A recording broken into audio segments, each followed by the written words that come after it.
Hello, you're watching World Talks on TVP World. My name is Sasha Farbach. As Ukraine heads into a crucial few weeks of diplomacy with the G7 and NATO summits just around the corner, attention is also turning to Gdańsk in Poland, where a major Reconstruction conference on June 25th, 26th will bring together political leaders, investors, and business representatives looking at Ukraine's future beyond the battlefield. But the event comes at a sensitive moment, with fresh tensions between Warsaw and Kiev over historical memory, testing a relationship that remains vital for both countries. And joining us now is Milan Lelich, political analyst at RBC-UKRAINE. Good to have you back with us. Welcome. Good morning. Thanks for having me. Milan, there's a lot on the agenda. You've got the G7 coming up, you've got NATO, you've got this Reconstruction, the EU Council. Ukraine and President Zelensky will be present at most of those, if not all of them. How crucial are these next few weeks, and which events here do you think are going to be most important?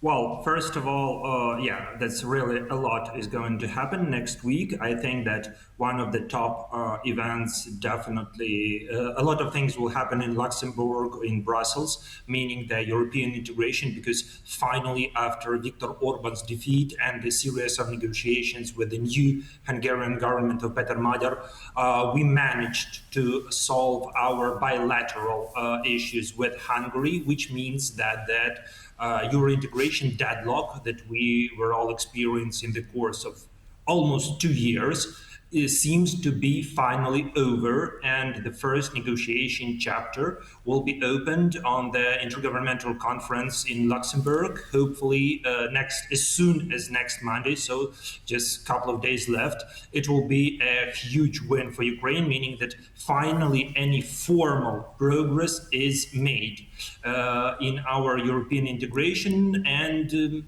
all the other 5 chapters of 5 clusters of negotiations with the EU are hopefully soon to come, perhaps in July, like who knows, but very soon. This will be a big victory that we used to have long ago, but because of Viktor Orban, it was not the case. Now, hopefully, it will be the case. More like geopolitically and regarding the war, I think that the G7 summit will be quite an event, because it's a rare opportunity when Donald Trump meets personally with Western leaders, European leaders, and not only, but with some European leaders. And also it creates quite a good setting for us, because basically all the G6 countries, meaning G7 minus US, are all very strong partners and sympathizers and supporters of Ukraine.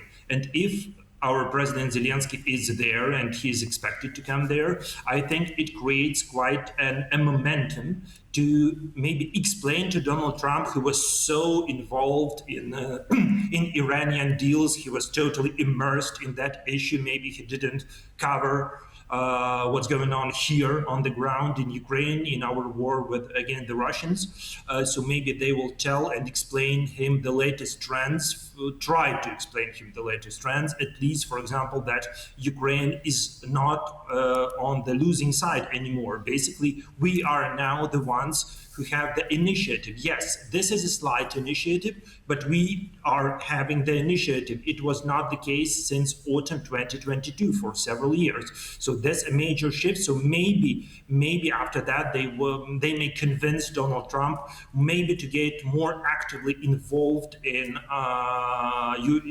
Ukrainian affairs. Maybe, hopefully, he signs some sort of deal with Iran that he's announcing right now. Maybe not, who knows. But still that he becomes more engaged in our affairs and maybe resumes his pressure on Russia, as Russia seems now to be a weaker side of this fight. Indeed. So lots of things also with that Nordic-Baltic 8 summit recently as well, that battlefield expertise, the drones.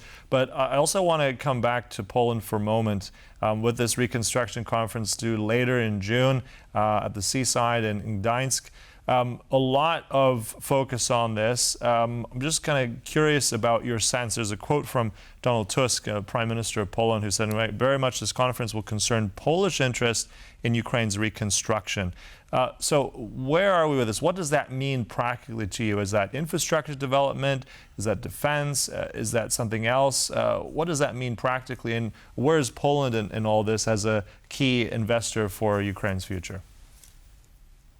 Well, I think that maybe more broadly, this conference may shift a little bit from the issue like how to help Ukraine survive to the issue how to become long-term partners with Ukraine, and in particular in reconstructing Ukraine. I'm absolutely sure that Poland should be on the top of the list of our partners, if not number one, definitely in top three, because it really enjoys absolutely unique geographical and logistical position, neighboring Ukraine, and a lot of logistical routes over the course of all these years of the full-scale war.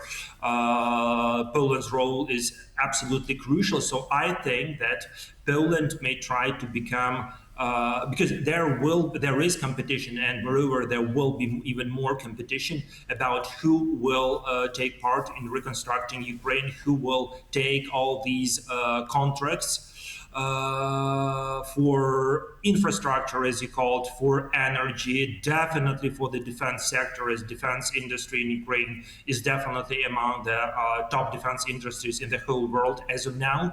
So, and I'm sure that a lot of big international companies or United States-based companies, Germany-based companies, French-based companies, so on, they would like to take their piece of the pie in reconstruction Ukraine. So I think it's a good opportunity for Poland to secure Polish positions in this competition as a primary partner for Ukraine. I'm sure that Polish businesses have a lot of also their own experience and also a lot of interest in participating in Ukraine's recovery, because this is done not only for like humanitarian reasons or whatever. This is also about business and earning money.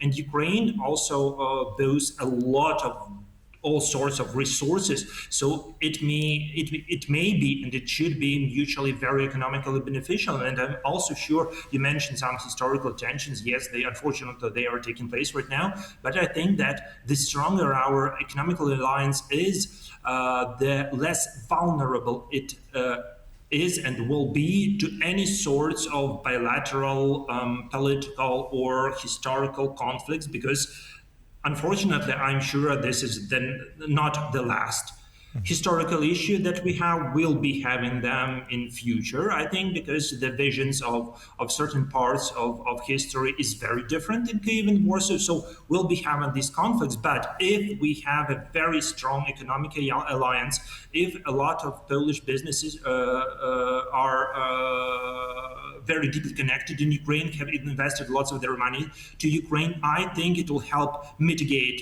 all the political and historical risks. Also, a lot, I mean, I'm conscious of the time, but just briefly, also, and you said about various countries competing for a piece of the pie here in terms of also helping Ukraine out in those contracts, etc.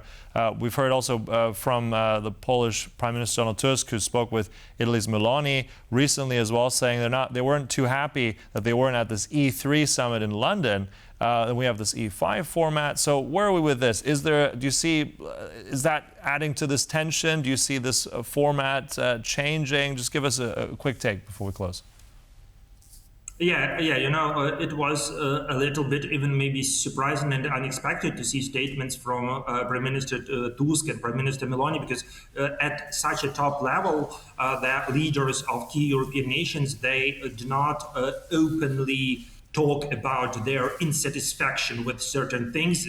Normally it's done more closely behind the closed doors or more diplomatically. Now they speak publicly that they are not happy that E3 is taking place. Only 3 European nations and both Italy and Poland in their opinion are left behind. So yes, it does add a little bit of tension, but in a broader meaning, it's all about Europe finding their position first and in the first place at the negotiation table, because Ukraine would definitely love to see Europe at the negotiation table. We need to see Europe at the negotiation table, especially given such a vague and controversial position of the current US administration. So Europe should be there, and it'll be, I think, up for Europeans, surely in contacts and consultation and cooperation with Ukraine, but to find that format, either one leader or several leaders, or maybe a person who is not technically a leader of any European state, but